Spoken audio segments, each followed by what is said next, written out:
என்ன கதிர், எங்கள் ஹோட்டலில் உனக்கு வேணாமா? கிடைக்காத ஓட்டை என் கேட்க சொல்கிறேன். அப்போ உங்கள் ஓட்டு எனக்கு வேணும்.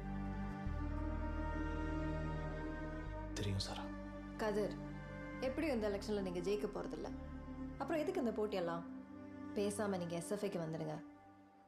நாங்கள் உங்களுக்கு சப்போர்ட் பண்ணுறோம். எப்படி எங்கள் ஓட்டு எல்லாத்தையும் வாங்கிட்டு ஜெயிச்சுட்டு எங்களே அடிச்சு கொள்ளுவீங்க? அதானே உங்கள் சப்போர்ட்டு? நான் முதல்ல இந்த காலேஜுக்கு வரும்போது எல்லாரும் என்னை துரத்தி அடித்தாங்க. அப்போ என்னை பார்த்து அனுதாபப்பட்டு சிரிச்ச முகம் நீ தான். அப்போ நீ எனக்கு தேவதை மாதிரி தெரிஞ்ச சாரா. ஆனால் இப்போ இருக்கிற எல்லாரையும் விட உன்னை பார்க்கும்போது என் கண்ணுக்கு நீ ஒரு பேய் மாதிரி தெரியுற சாரா.